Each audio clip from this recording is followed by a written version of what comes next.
The AP reported last week that the Social Security Administration is preparing to lay off at least 7,000 people, close multiple field offices, and could get rid of up to half its workforce.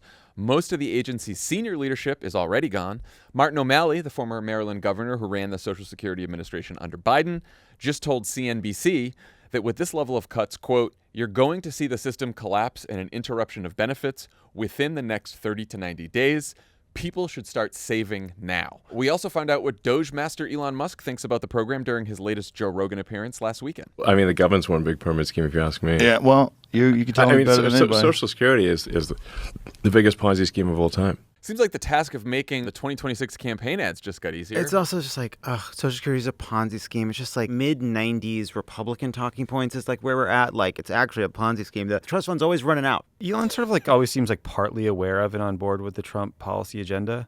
Like, no one in the White House wants him to call Social Security a Ponzi scheme. It's hard to pivot from that to fighting for a $5 trillion tax cut for the richest people in the country, which is their primary objective this year. I imagine they'll do whatever it takes to avoid Social Security benefit cuts because they know how unpopular it would be. But I also think they are some combo of idiots and liars all the time.